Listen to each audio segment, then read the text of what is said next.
Le fils d'une influenceuse TikTok tué dans une station-service la veille de ses 19 ans. Je sais que vous étiez tous inquiets pour moi et je m'en sors, je m'en sors. Lors de l'enquête, les autorités ont découvert que la victime cachait un secret pouvant expliquer son meurtre. Cela a même été une surprise pour sa propre famille. Il vient d'une bonne famille. Il vient d'une bonne famille et d'un bon foyer. Mais parfois, ça ne compte tout simplement pas, tu sais. En Alabama, ce crime implique Ophelia Nichols, connue sur TikTok comme Mama Tot. Son fils a été tué en 2022, passons à 2025. L'homme accusé de l'avoir assassiné a refusé un accord proposé par les procureurs alors qu'il a tenté sa chance au procès. Le 24 juin 2022, Randon Lee, 18 ans, a été tué dans une station-service à Mobile, Alabama. Au départ, la communauté savait seulement qu'un jeune de 18 ans avait été tué dans une station-service. Ensuite, Ophelia Nichols, alias Mama Tot, a partagé ce message sur Facebook. Nous recevons énormément d'appels, de textos et de messages au sujet de mon bébé, Randon. Je n'ai vraiment pas d'autre choix que de faire cela. Mon fils nous a été enlevé la nuit dernière par la main d'une autre personne à seulement 18 ans. Il aurait eu 19 ans aujourd'hui, mais quelqu'un a pris la décision de mettre fin à la vie de mon fils. Ils vivent dans ma ville pendant que mon fils ne peut plus respirer. Ma famille et moi pleurons une perte qu'aucune mère ne devrait connaître, tandis qu'eux restent libres. Je n'ai pas dormi, rongée par une haine inconnue contre celui qui a tué mon fils, et je ne peux promettre qu'elle disparaîtra un jour. Je sais que l'avenir est incertain, mais j'espère seulement que cette personne sera retrouvée et poursuivie pour le meurtre de mon fils. Mon fils! Quelques jours après le meurtre de Randon, les enquêteurs ont révélé qu'une vidéo de surveillance l'avait filmé. D'autres détails ont intrigué les enquêteurs, notamment que Randon connaissait son meurtrier. Le suspect et la victime se sont tous les deux arrêtés aux pompes. Les suspects dans le véhicule noir sont montés dans le véhicule de la victime. Nous savons qu'il y a eu un seul coup de feu. Le suspect est sorti du véhicule de la victime avec une arme de poing, est remonté sur sa moto, son véhicule, et est parti. La victime, que nous savons maintenant être Randon Lee, a traversé St. Stephen's Road et s'est retrouvée à la station-service Energizer. Nous savons à ce stade que M. Lee s'était rendu à Wilmer et vendait des stupéfiants à ces deux individus. Des stupéfiants ont été trouvés dans le véhicule lorsque l'unité de la police scientifique a traité la scène. Pour l'instant, nous avons quelques suspects en tête, mais pour le moment, nous ne divulguons aucune information à ce sujet. Premier arrêt, station-service sur St. Stephen's Road, nous savons qu'il y a été abattu. Monsieur Lee était alors encore en vie et il a conduit son véhicule pour essayer d'échapper aux individus de l'autre côté de St. Stephen's Road et c'est là qu'il s'est arrêté. À la station-service Energizer de l'autre côté de la rue. Les services médicaux d'urgence ont été appelés et ils ont essayé de prodiguer des soins médicaux à lui, mais il est mort sur place. Le véhicule du suspect était-il encore à la station-service d'origine, de l'autre côté de la rue? Non, il ne l'était pas. Où était-il? Ils avaient déjà décollé. Nous savons à ce stade que M. Lee avait une relation en ce qui concerne la vente à différentes personnes. Ce n'était pas seulement ces deux individus. Nous savons qu'il vendait dans plusieurs villes et ces deux personnes lui ont déjà acheté par le passé. Comme mentionné, la vidéo de la station-service a tout enregistré. Au début, la voiture de Randon arrive et se gare près de la voiture sombre, de l'autre côté de la pompe. Peu après, une personne en sweat à capuche rouge court vers la voiture de Randon, puis le tireur lui tire dans le dos. Randon s'est enfui en voiture. Une personne en sweat rouge court côté passager d'une voiture sombre, qui part aussitôt. La famille de Randon a eu du mal à apprendre qu'il vendait de la marijuana. Sa mère a reconnu sur TikTok que Randon avait commis des erreurs, mais ne méritait pas ce qui lui est arrivé. Je sais que vous étiez tous inquiets pour moi. Et je m'en sors, je m'en sors.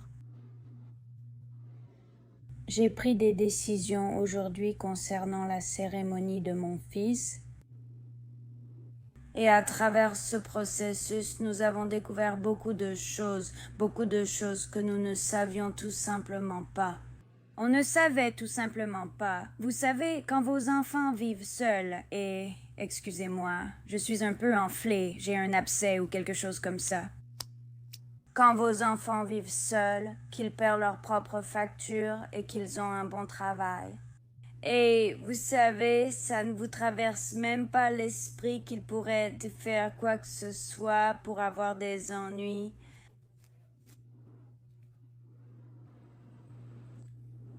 Mais on nous a dit que les détectives pensent qu'il y avait un trafic de marijuana.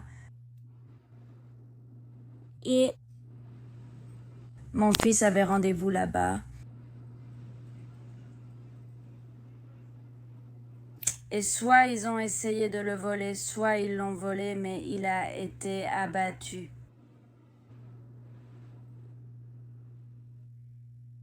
Mon fils a eu beaucoup de mal après le décès de son père. Et, vous savez, c'était des hauts et des bas, juste de la dépression, toutes sortes de choses.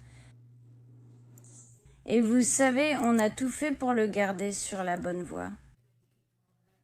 Mais cette dernière année, tout le monde pensait qu'il allait bien parce qu'il s'en sortait tellement bien, vraiment bien dans tout. On venait juste de fêter son anniversaire autour d'un dîner et on lui disait tous à quel point on était fiers de lui. On n'en avait vraiment aucune idée. Il est issu d'une bonne famille. Il vient d'une bonne famille et d'un bon foyer. Mais parfois, ça ne compte tout simplement pas, tu sais. Parfois, ça ne compte tout simplement pas. Mais ce qui ne compte pas, c'est n'importe quoi. Ça ne donne à personne le droit de tirer sur mon fils. C'est tout ce que je sais pour l'instant. En août 2022, 2 mois après le meurtre de Randon, les enquêteurs ont progressé dans l'affaire. Ruben Gully, 20 ans, s'est rendu le 18 août suite à un mandat d'arrêt pour meurtre délivré le 4 août. Et le 23 août, un juge a ordonné qu'il soit détenu sans possibilité de libération sous caution. Même après son arrestation, cela n'a pas apporté de réconfort à la mère de Randon. Je reçois une centaine de messages disant que je dois être tellement heureuse en ce moment, mais je ne le suis pas. Je ne suis pas heureuse. Vous savez, quand des situations comme celle-ci arrivent, ou d'autres situations traumatisantes, je regarde tout. Je ne me base pas seulement sur un élément pour décider ou me faire une opinion, je considère tout. Et quand j'ai vu cette photo d'identité judiciaire hier soir, je me suis dit, mon Dieu, c'est juste un bébé, c'est juste un bébé. J'ai aussi vu des commentaires de ces professeurs disant « je l'ai eu au lycée ». C'était un jeune homme adorable. Je parie que oui, je parie que oui. Ça m'a juste fait réfléchir. En l'espace de 11 secondes, il a pris la décision de simplement gâcher sa vie. Et il y a une chose que lui et mon bébé avaient en commun, et c'était ça. Ils ont tous les deux une mère qui ferait absolument tout pour eux. Je suis sûre qu'ils avaient ça en commun. Alors, souviens-toi de ça. Il y a maintenant 2 familles qui souffrent, c'est nous 2. Et ses parents ne devraient pas souffrir pour quelque chose que leur enfant a fait, tout comme je ne devrais pas souffrir pour ce que mes enfants ont fait. Et ce qui m'a vraiment blessée, c'est qu'après tout cela, des gens de ma ville avec qui j'ai grandi et qui fréquentent les mêmes magasins que moi ont fait des commentaires horribles sur mon enfant. Je me suis dit, pourquoi? Vous ne le connaissez même pas, vous ne le connaissez même pas. La nuit dernière, j'ai prié pour qu'elle n'ait pas à vivre cela. Je ne souhaite ça à personne, ça a été très difficile pour moi. D'après Fox 10, lors d'une audience, la petite amie de Randon a dit que Randon avait déjà vendu à Ruben. Le jour du meurtre, il comptait lui vendre.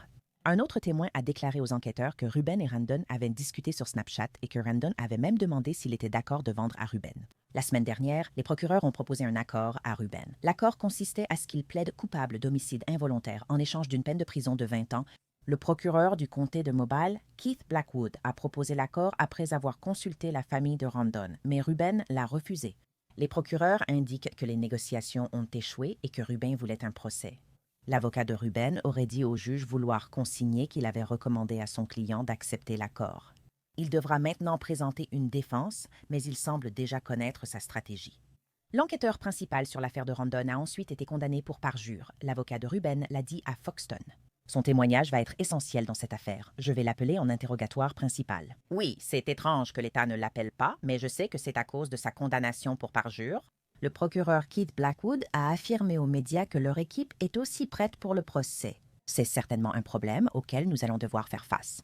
Chaque affaire est unique avec ses propres problèmes, que nous sommes prêts à examiner. Nous pensons que ce ne sera pas un obstacle insurmontable.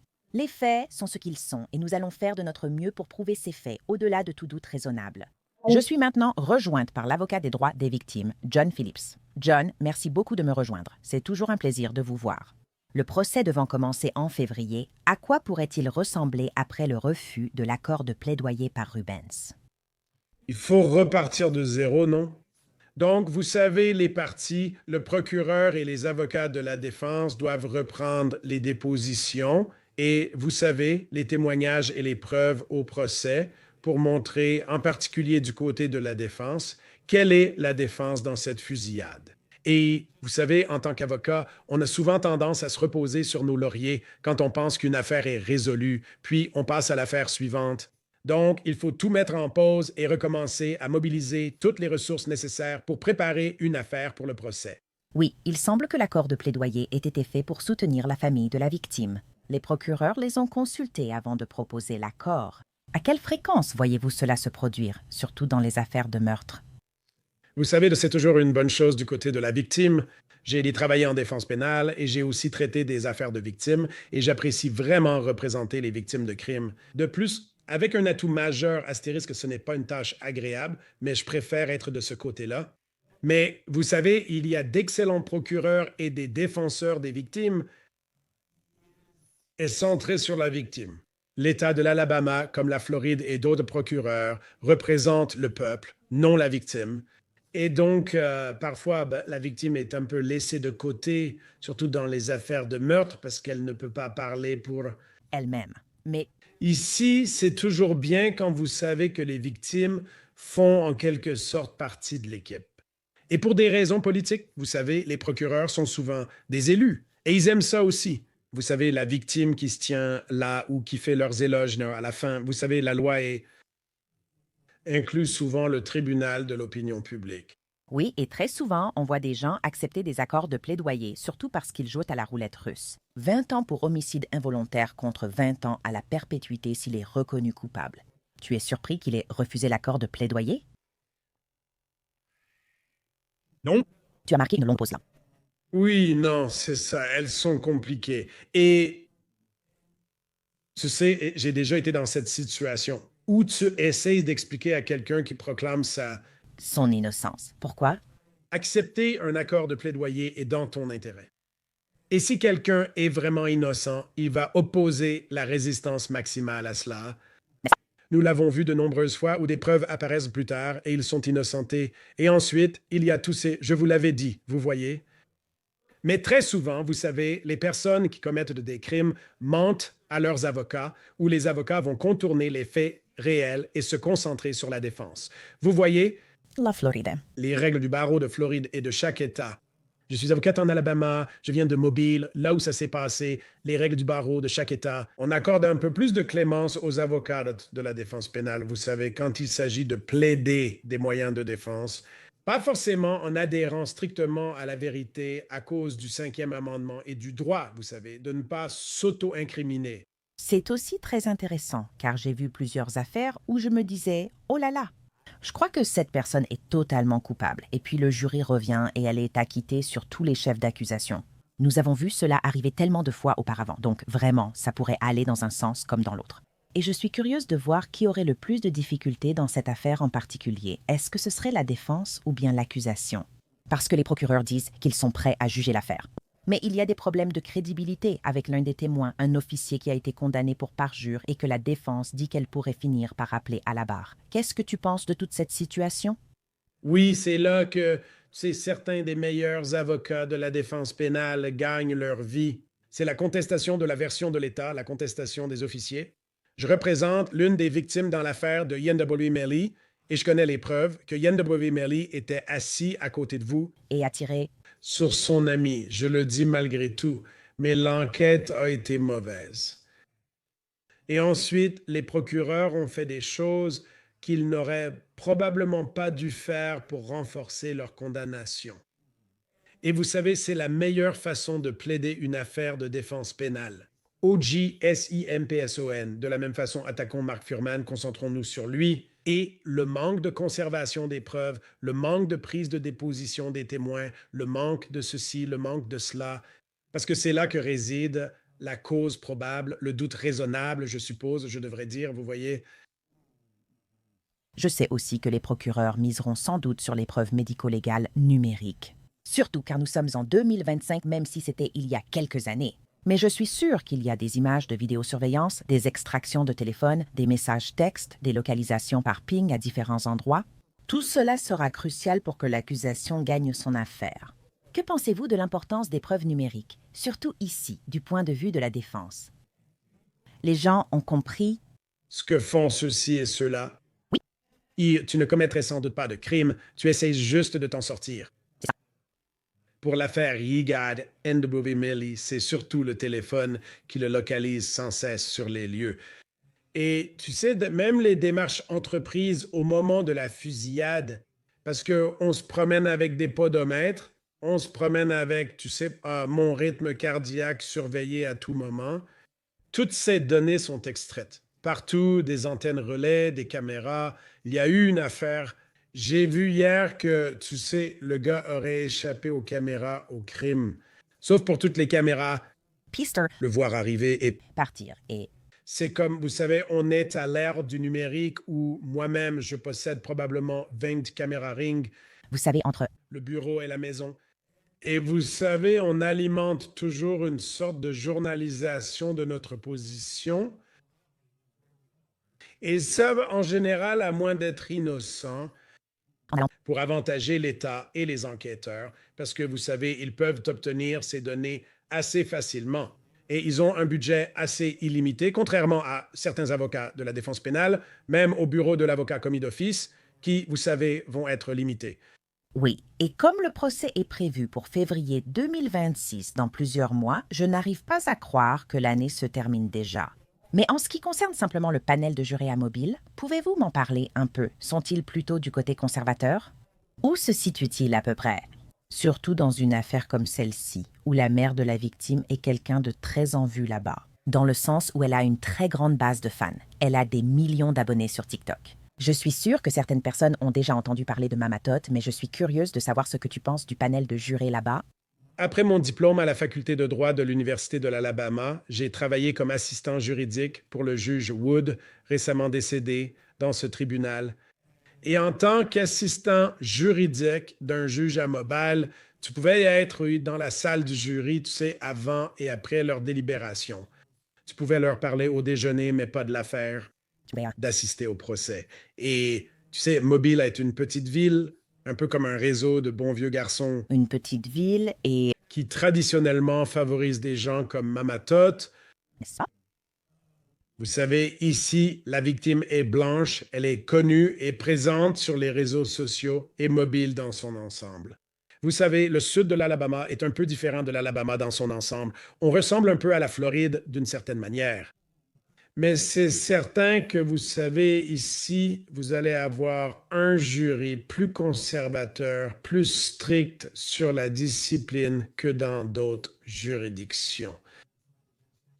Ce qui, vous savez, est certainement quelque chose de favorable à la défense dans cette affaire, et probablement un point qui a été abordé lors de la négociation du plaidoyer.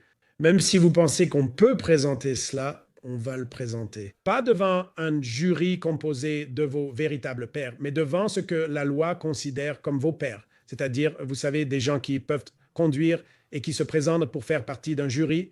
Et souvent, vous savez, ce sont plus les pairs de la victime que les vôtres.